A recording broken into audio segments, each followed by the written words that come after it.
অনেক মানুষ হিসাব ছাড়া লোক, সবার চোখে পানি, কথা বলার ভাষা হারিয়ে ফেলেছে।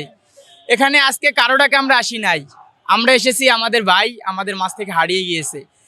ভাই এতটা পাষাণ, দেখেন আমাদেরকে দেশে রেখে সে একজন দেশপ্রেমিক হয়ে দেশে মরতে পারলো না। কাদের জন্য? এই ভারতের দালালদের জন্য, যারা ওই দেশে থাইকে আমাদের দেশের যারা জুলাই যোদ্ধা, যারা মেইন ভূমিকায় ছিল, তাদেরকে হত্যাযজ্ঞ চালাচ্ছে। আমাদের ভাই হাদি যখন শুক্রবারে গুলিবিদ্ধ হয়, তখন এই ইন্টারিম গভর্নমেন্টের করা উচিত ছিল প্রশাসনের সবাইকে ডেকে, যে হাদির মতো এই পরিণতি বা অন্য কিছু কারোর সাথে না হয়। প্রতিটা জুলাই ফ্যামিলি, প্রতিটা জুলাই যোদ্ধা, আমরা যারা আহত, আমাদের নিরাপত্তা দেওয়া, কিন্তু সেটা করে নাই।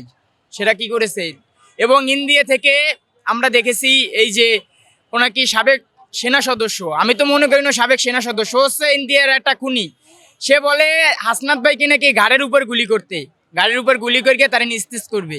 তো এক হাসনাত, এক হাদি, হাদি চলে গেছে। দেখেন আজকে লক্ষ হাদি এখানে এসেছে। আমরা এই কথাটা বলি, কিন্তু হাদি একজনই।